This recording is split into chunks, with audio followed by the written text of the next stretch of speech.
test out. Can you check the sound? Ready?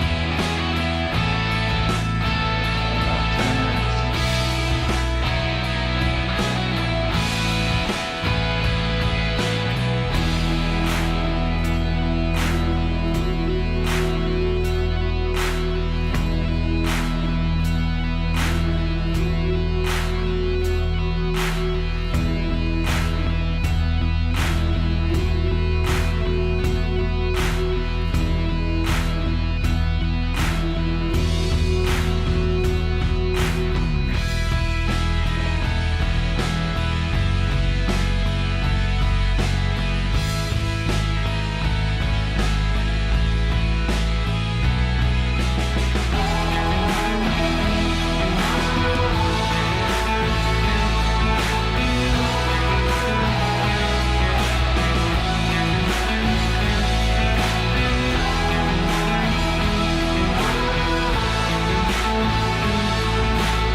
Hey, good afternoon. I'm very well, Prasen. How are you, my friend?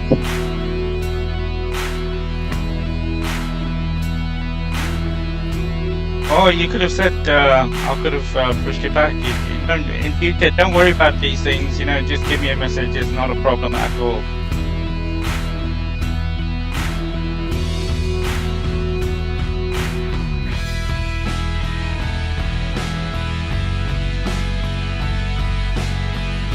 All right.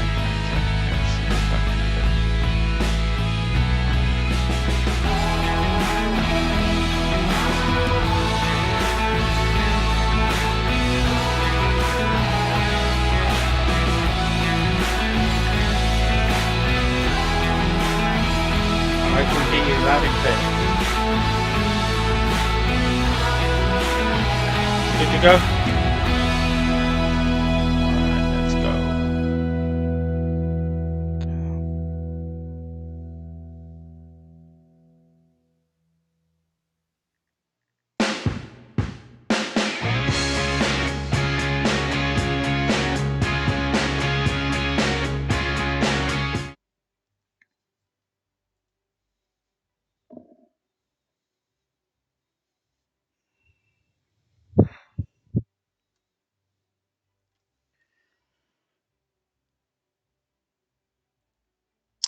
Hello, good morning, good afternoon, good evening, and welcome to Desi Sportscast, the cricket show with the one and only Prasen.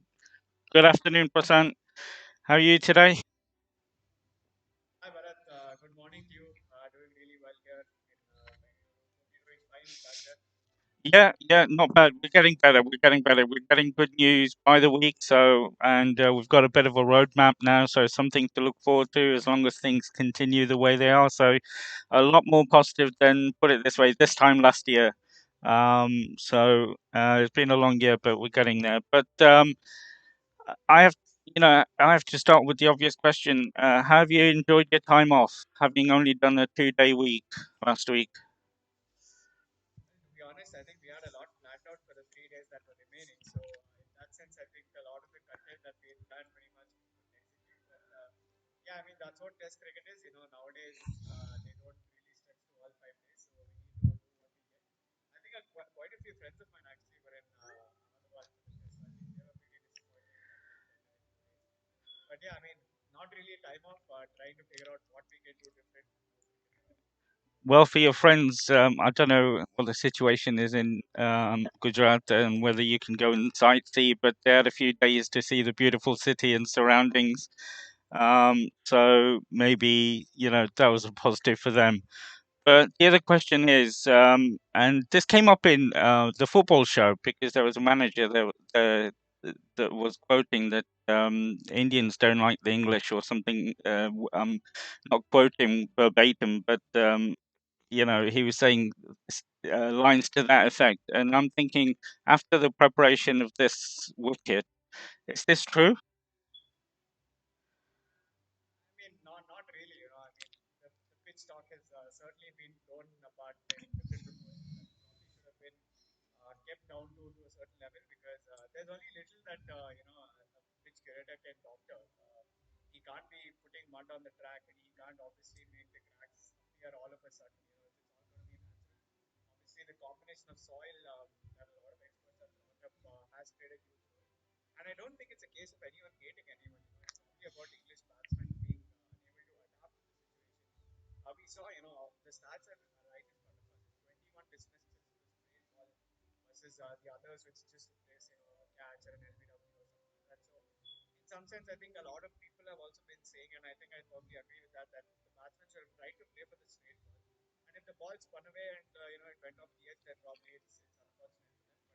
But all this pitch talk has been blown out of proportions. I think Ashwin really gave a journalist lesson back when he said, what? How do you define a proper pitch? And I think that's what it is. You know, you can't really define a proper pitch. That's what you get. When we go to India, when we go to England, they're not going to make green tops because that's how the surface is. There's only probably a little bit of extra grass that they can grow, but otherwise it's just how natural the surface is. So certainly everything's been just thrown out randomly to create more chaos, but I don't think there should be anything. Well, you can imagine, and you probably saw some of the comments there from a few former cricketers and a lot of supporters from the Barmy Army and some of my close friends who support England passionately. So you can just imagine what the comments I had to listen to or see. But we talked about the pink ball test, and that this could be a seaming wicket, and the due factor and things like that.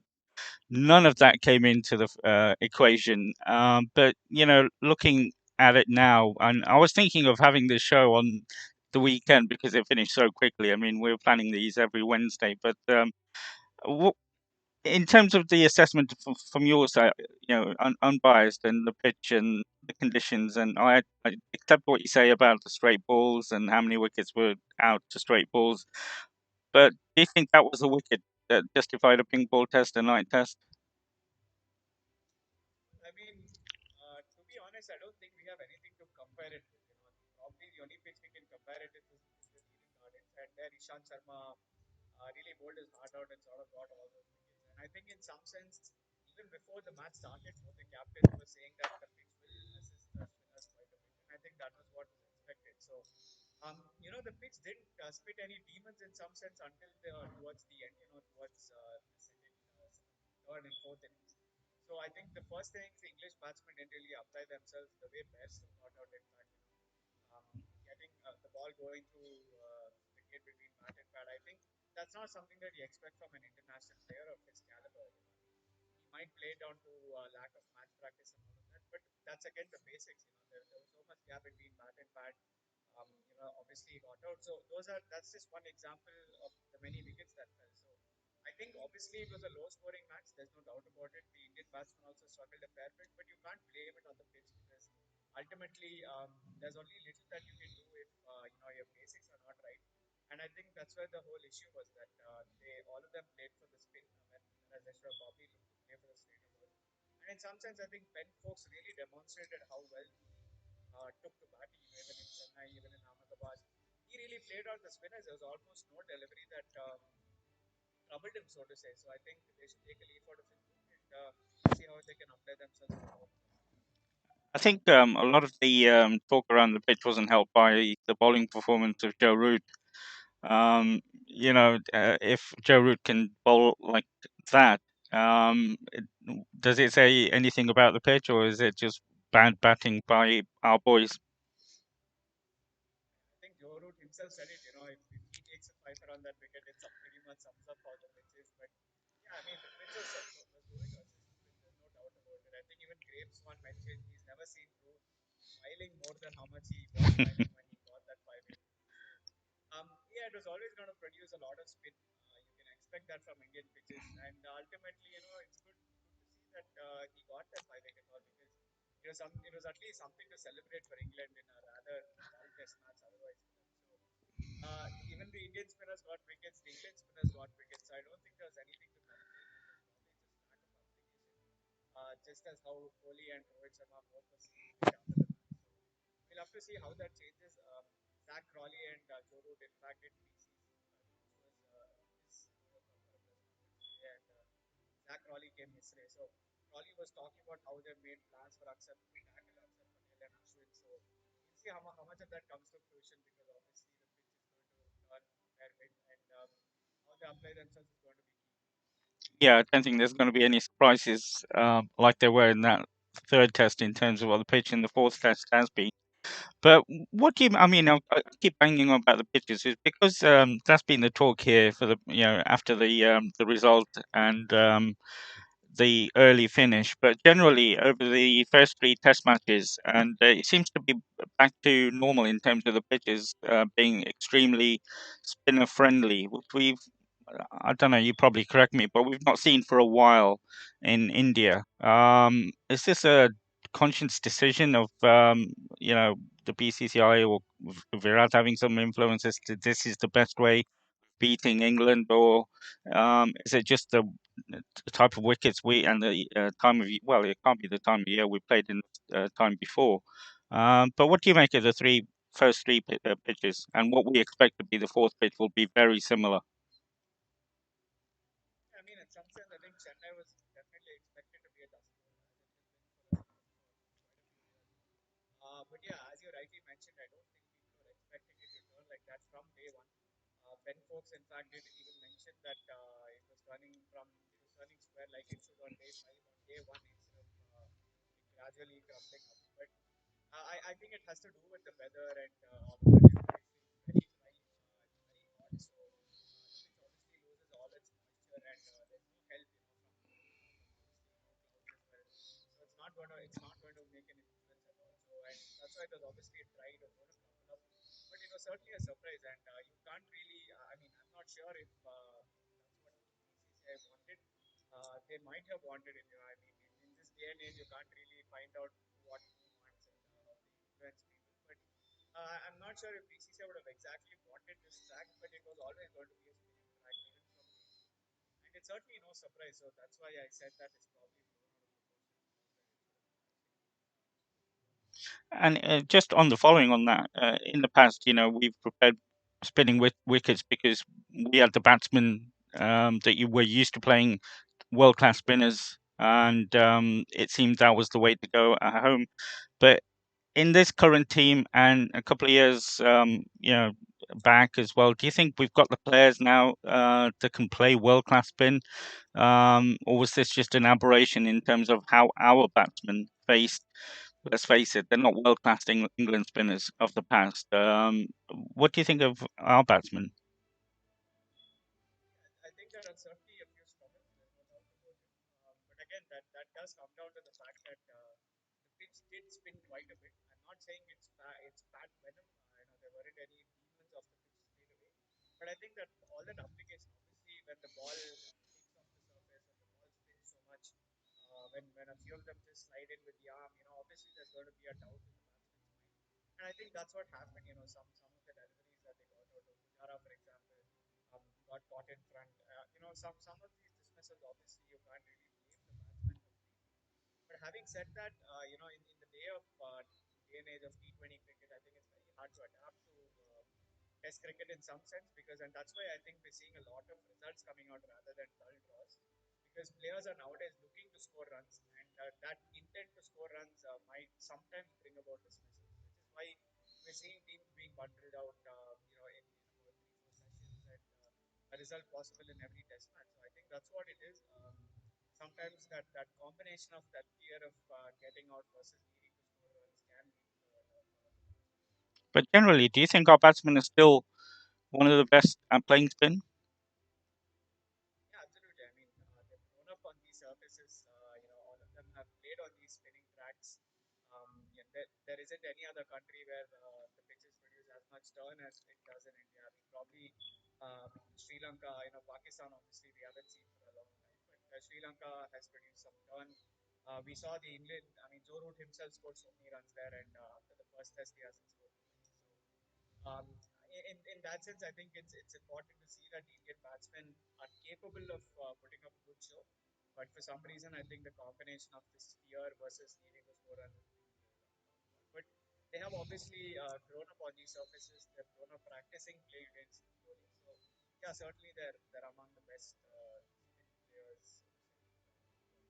And the batsman, obviously, you've got a lot of confidence in. You put it down to test match pressure and um, a couple of bad shots from our boys, but you still think we're capable of playing on a spinning track because I suppose it came across in the second innings where Shubnam and Rohit looked fairly comfortable. They'd come out attacking. I mean, I remember watching the break before we came back to get those odd runs to win the test match. And the commentators, well, the pundits here were thinking, a few quick early wickets because of what transpired earlier could easily put pressure on the Indian batsmen. But Rohit and Shubnam played really well to remove any of those thoughts.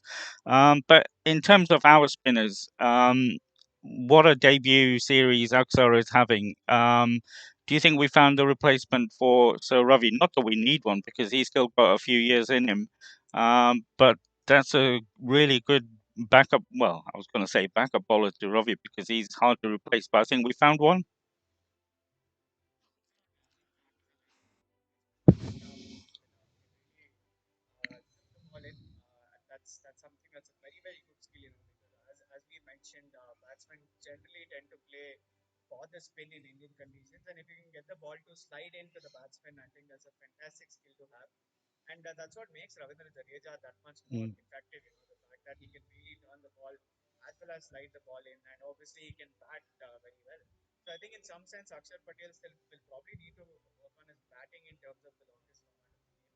But as for bowling, I think he was spot on. He's having a fantastic debut series. He's making the most of his chances. And if Akshar and Ashwin can combine to sort of make sure that someone like Kuldeep Yadav isn't needed to bowl or even Washington Sundar, that just means that they're having a fantastic series. So good on Akshar for starting off really well, and interesting to see how he'll sort of be in the squad and how he'll be in the mix with Jadeja returning. Because Jadeja is obviously a way better batsman than Akshar is, and so he's going to walk into the side anytime he's playing. That's interesting you say that. He will walk in. Is that the way it is, despite Akhtar's performance? Yeah, I mean, I think you when you come in as a backup player, there's no chance that you're going to replace a senior in the side. And I think Jadeja's improved leaps and bounds, especially with his batting over the past few months. We saw that in the IPL as well. He helped CSK to quite a few wins.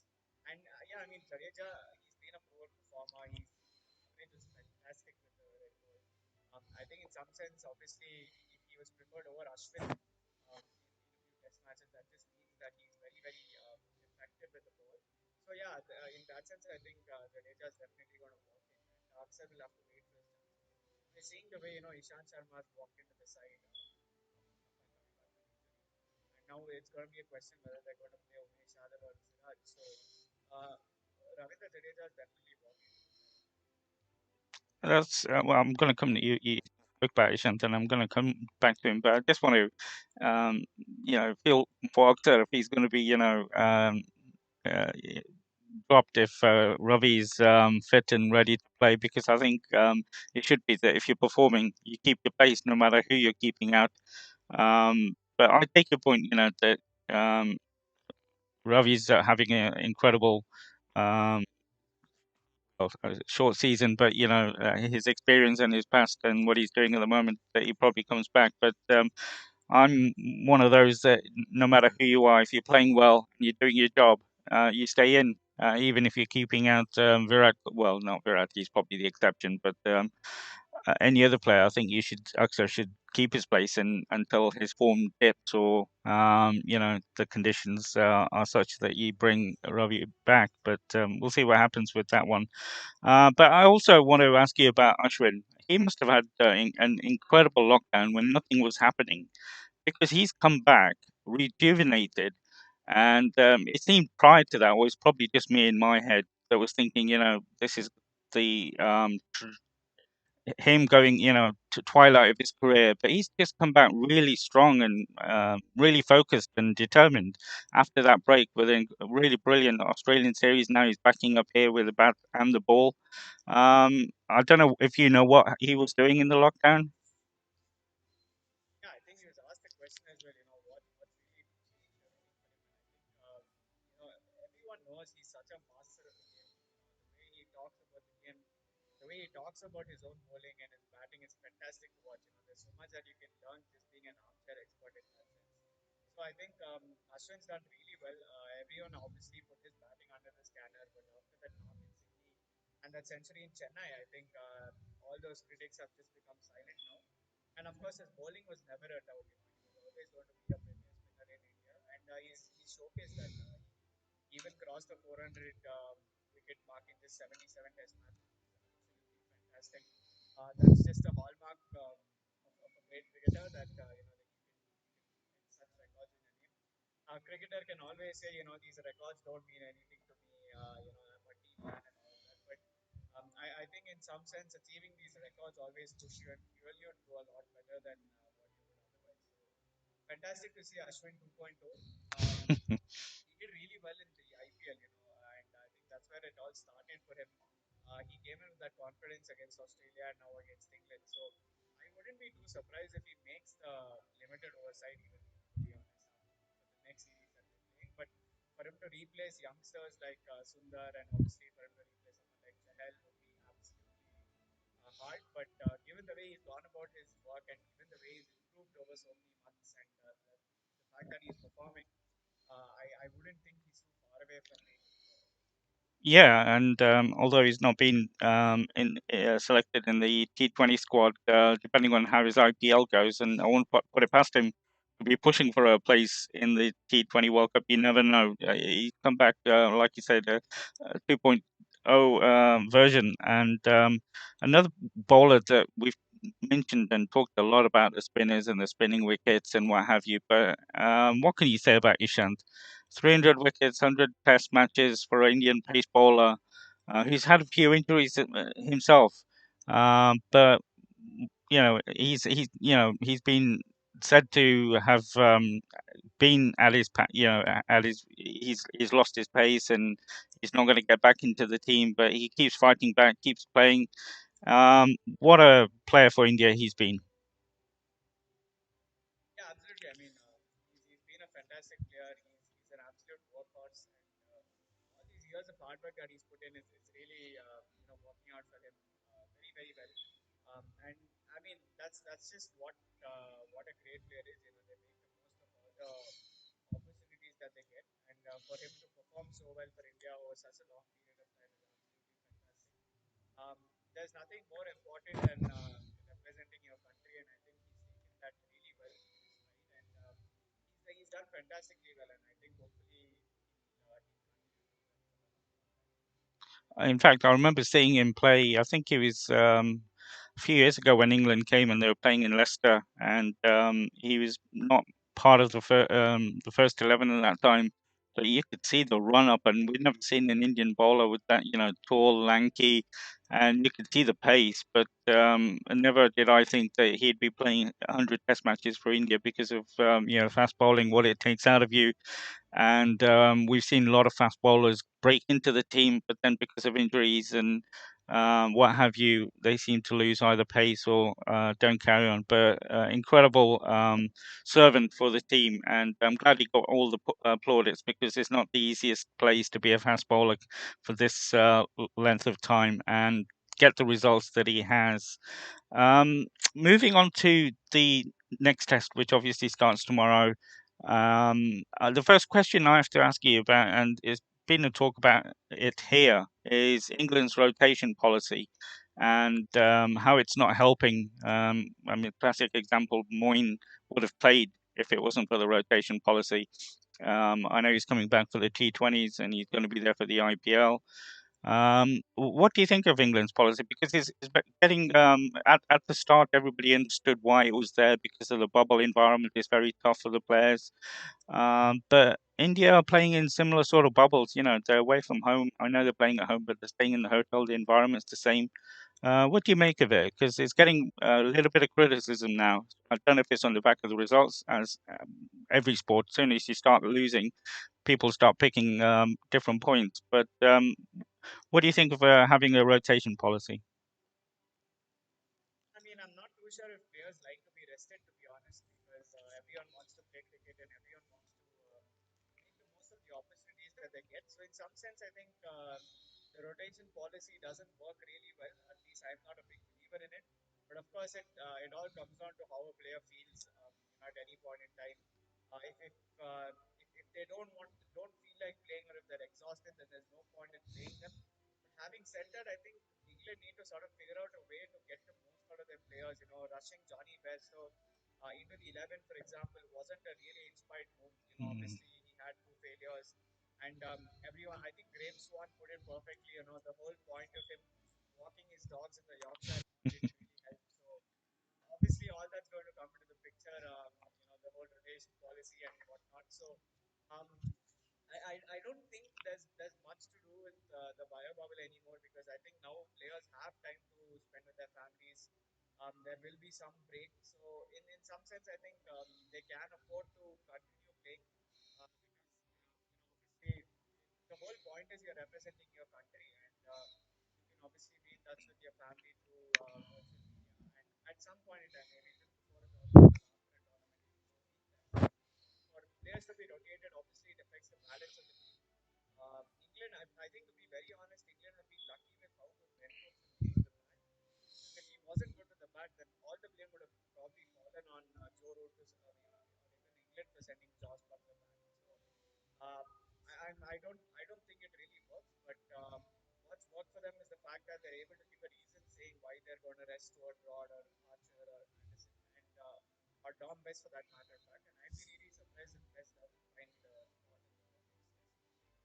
Well, you mentioned Don Bess. He's been the subject of quite a bit of media talk here as well. That the reason he didn't play is not because he was being rested. It's just that they don't think he's at that standard yet, and that's why they didn't select him. So if they go with him tomorrow, that'll be very interesting because a lot of the pundits here were saying, that was the reason that he wasn't selected in the third test. the hierarchy in the England team up there doesn't have the confidence in him, and they just went with Jack Leach, and obviously the new bowler that they found in Joe Root. But that'll be interesting to see what England go with tomorrow. I don't agree with the rotation policy. I think you mentioned Bairstow. He was mentioned here as well. You know, he had a break, but it was a complete break. No cricket whatsoever. Indoor nets probably, but that's as much as he would have got, but nowhere near what he was going to come back to in India. I think it's backfiring a little bit here. I think they've got this part wrong for this score anyway, and I think they should have stuck with the strongest team they had going into this series, and maybe rested players for the T20. And well, T20 squad's very different, but the ODI squad. But they're looking right into the Ashes and seeing how much cricket the players will face, but they would have had opportunities to rest in between. So we'll see what England does with the rotation policy and how they come back tomorrow. But I just want to say to the listeners and viewers that Prasen at the start of this series was very confident that we'd not only be in the World Test Championships in the summer, but we will beat England very comfortably. I'm not, I think you even predicted 3-1. So you know your record is still 100% on this show, and we've been doing this show for a long time, so that is some record on your part. We've got to go in tomorrow with a lot of confidence into this series, into the final test match. How do you see it panning out, and do you think it'll go further than the third day? Well, I mean, I'd love to see a quick test match. To be honest, I think a lot of interesting action always happens, when two teams are playing. And of course, it was good cricket, overall. It wasn't like, players were getting hit and getting injured, and none of them could really sort of bear the whole point of playing Test cricket. But at the same time, yeah, I mean, one needs to understand that cricket can always be even just about quick wickets and bowling teams dominating. And I'm someone who loves to see wickets. I'm not someone who's going to sit and watch a 400 run. Obviously, I do enjoy them, but at the same time, me myself, having started off as a bowling all-rounder, I'd love to see wickets more often than not. So, I mean, if we talk about the pitch, then it's probably going to remain the same according to what the captains and players feel.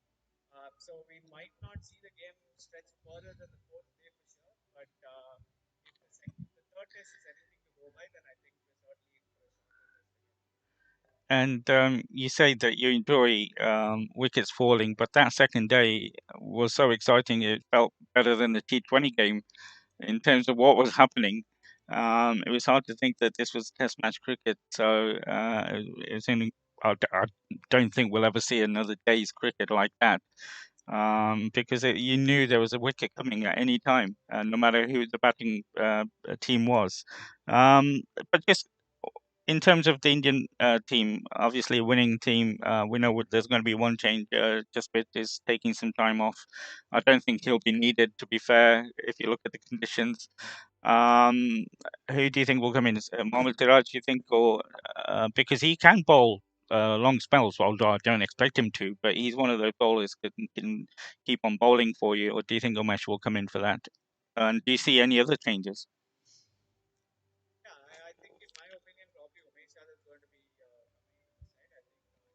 I think he was called into the squad only so that the selectors felt for some reason that if someone gets injured, then Umesh will walk in with all the experience that he has, and the fact that he can swing the new ball. That's a very very important part of fast bowling, and he's obviously quicker than what Ishan Sharma is.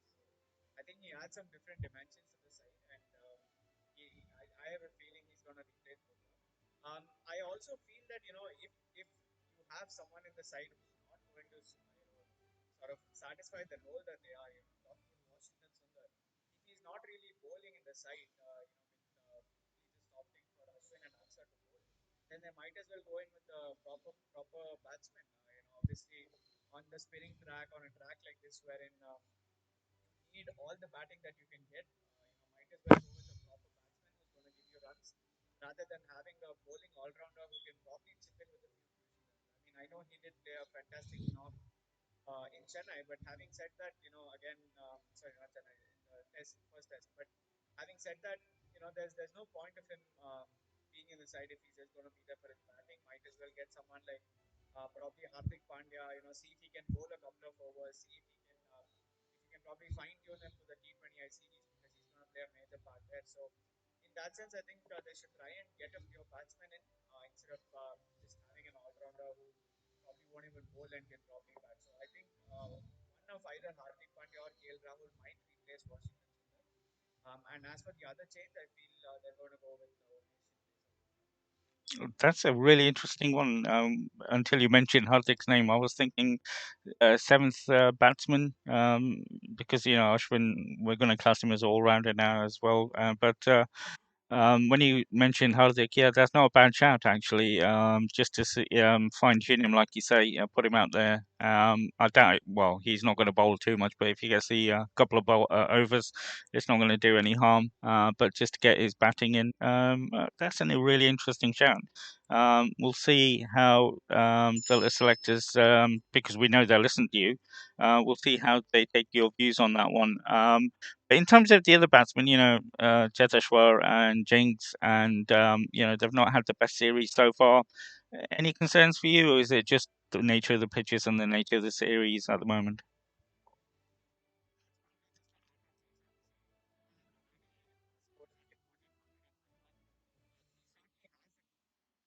Actually, one of my colleagues from sports media even asked him a question in the press conference, saying that the numbers are clearly against you in terms of your performance in India. What do you want to say about that? So he said he was as diplomatic as he could be. He said, "I'm a team man. You don't have the stats with you and stuff like that." But look, I mean, the numbers are out there. He averages around 20ish, which is ideally not a good average for a test batsman, especially playing in home conditions. So Rahane certainly has his task cut out. I think he'll really want to score a big knock and silence all his critics. Um, all the focus will actually be a lot more on Virat Kohli. He hasn't scored a century in ages. I think he'll really want to put up a big knock. He did score a half century, but he hasn't scored a century yet in a long time. So he'll want to put that rod to an end and score a big knock. So I think Rahane and Virat Kohli will probably be the center of all attraction. And rightly so. I think hopefully if the two of them put up a good knock, then we could be in for some really good entertainment. Yeah, and well, entertainment, it'll be hard to beat the entertainment we had over 2 days, but I'm really looking forward to it. But you mentioned that some of your colleagues and friends were at the test match. Did they give you an insight into the stadium? And we talked about it before. It looked awesome, but obviously on TV it's different to being there. And the facilities at the stadium. I know the players were saying, the dressing rooms and everything like that is world class, and obviously looks incredible. And the noise, even with a half full state, well, I think it was half full, looked pretty loud. You can just imagine when it's full what it's going to be like. Did they share any thoughts of what it was like there? They didn't have too much time in the stadium, but by the time they probably stepped in for day one, they could just absorb all the atmosphere. They probably plan to look and talk to people and sort of try and go around the stadium on day two.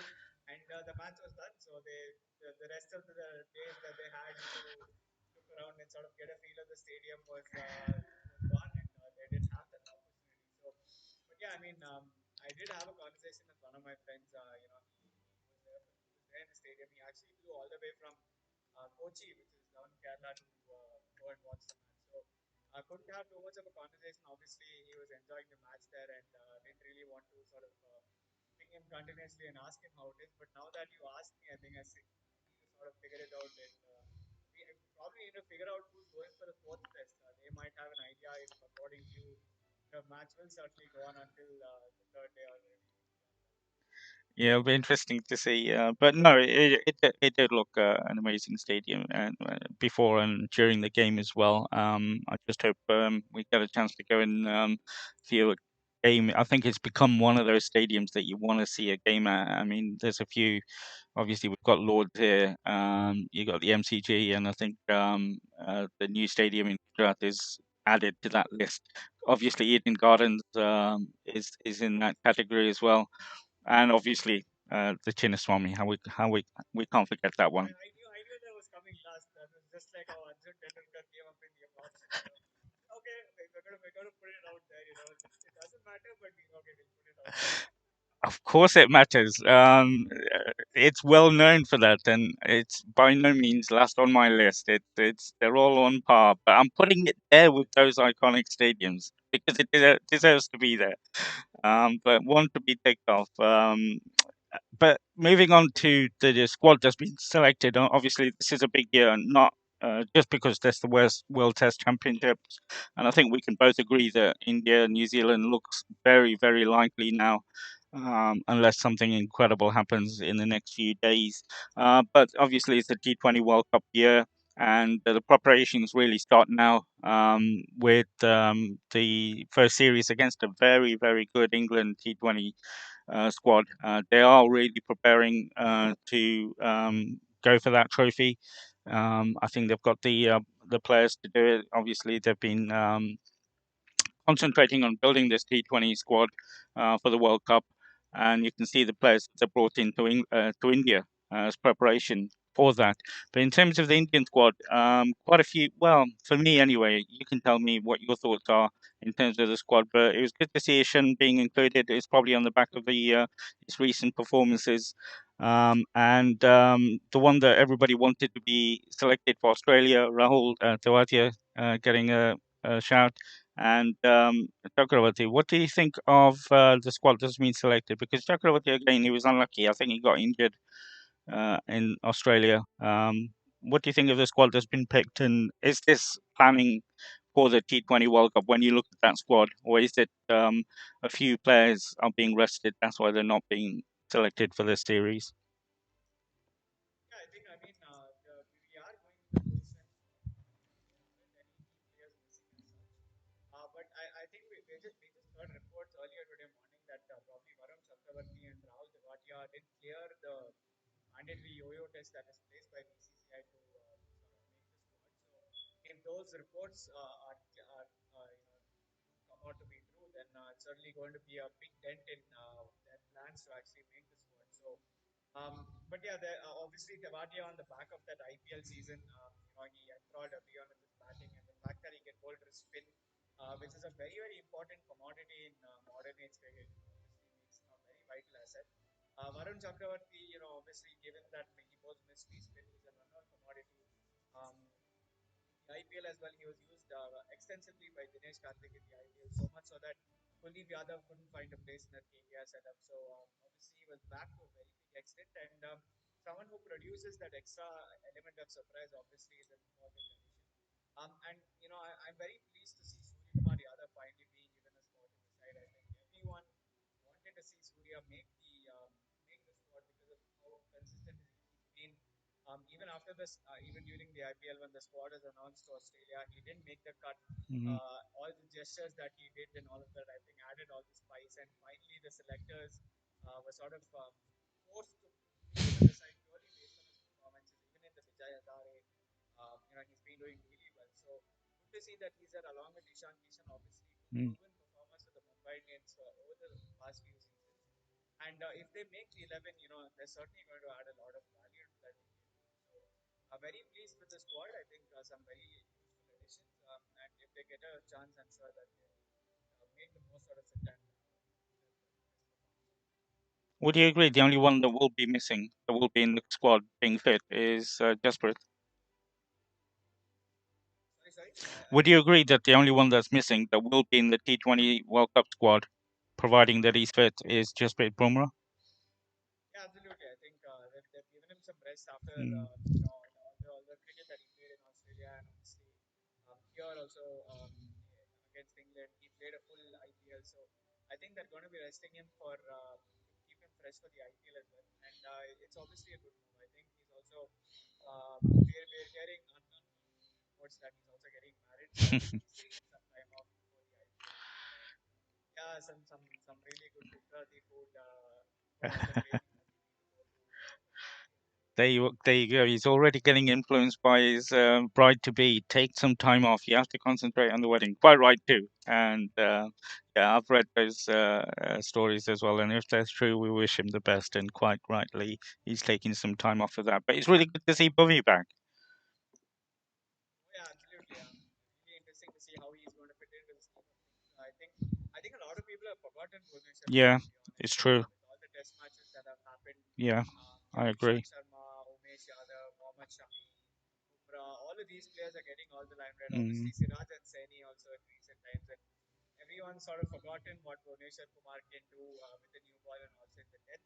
So mm. hopefully he has a very good comeback. I think he's a very important part of the Indian bowling attack, especially up front with swinging the ball and towards the death with all of the offers and variations. So I'm very excited to see how the combination of Bhuvneshwar and Natarajan do in the T20 series, because obviously Natarajan's grown leaps and bounds ever since the last year or so, and I'm very excited to see how he's going to perform under Bhuvneshwar Kumar's guidance. And in terms of the wicket keepers, I read somewhere. I know who the BCCI or the selectors want as keeping, but who's your choice between Hunt and KL? I know Ishan can keep as well, but in terms of, I think it's going to be between KL and Punt. Who's your choice to be wicketkeeper? Yeah, that's a very interesting proposition, because I mean, I'm not sure if Shikhar Dhawan is probably going to be droppable. They're probably going to give Shikhar Dhawan a good shot in at the top of the order and see how he performs. In case he does fail, then that just means that it opens up a slot, and KL Rahul will move up the order and Rishabh Pant will slot in.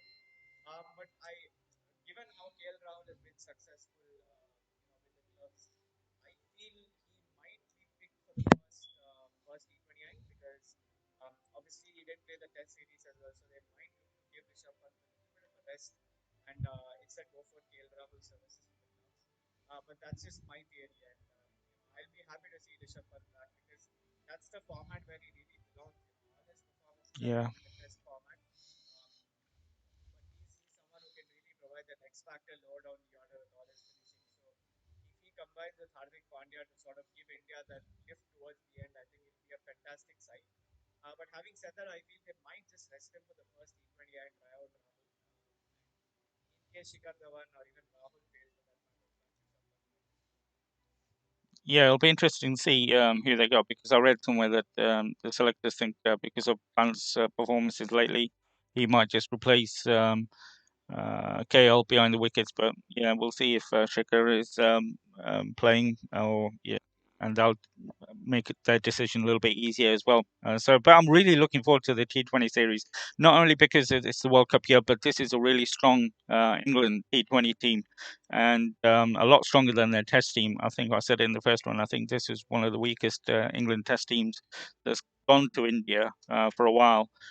So I'm really looking forward to this one, and it'll give us a bit of a clue. Not everything, obviously. There's a long way to go before the World Cup, but in terms of the players and where we are as a T20 nation, and where we think we might finish in the World Cup, obviously playing at home um, makes it a little bit advantageous, but you never know in T20 cricket. But I'm really looking forward to this series.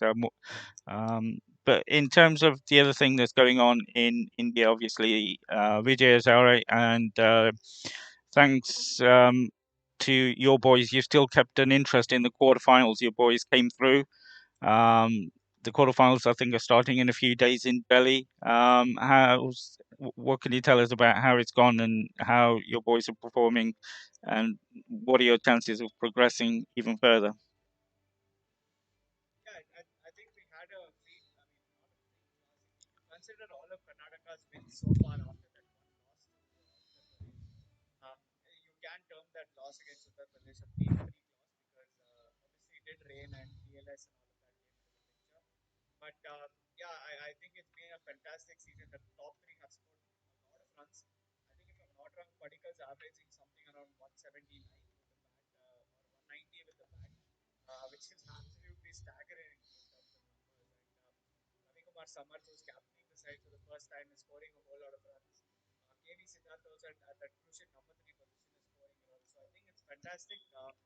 that's what continues for the quarterfinals as well. But we are going to be facing off against Kerala. It's certainly not going to be an easy task. Sanju Samson, Robin Uthappa, Srisanth as well there. So we picked up a massive win against Kerala, even with the way we played. And Robin Uthappa's only failure so far in the Vijay Hazare came against Karnataka. So it's going to be a very interesting clash. And there are some other very strong teams like Gujarat, Andhra has qualified, Saurashtra there. So you must be very happy with Saurashtra also.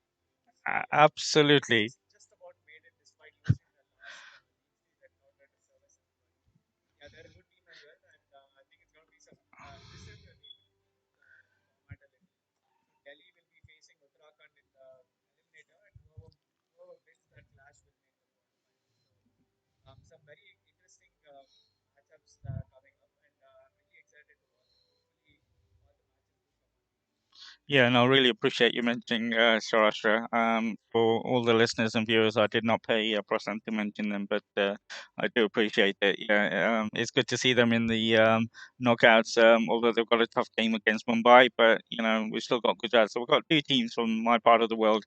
So we'll see how they get on. And like you say, it's not going to be easy for Karnataka when you mention the players that Kerala have got in the squad at the moment. But yeah, really interesting quarterfinals. But I'm glad you mentioned Padikkal because I'm putting it out there. You know, Shekhar Dhawan obviously is a legend, and he- what can you say apart from that? He's a legend. But I would have given him a chance in the T20 World Cup to see if he was ready and put him in the England series.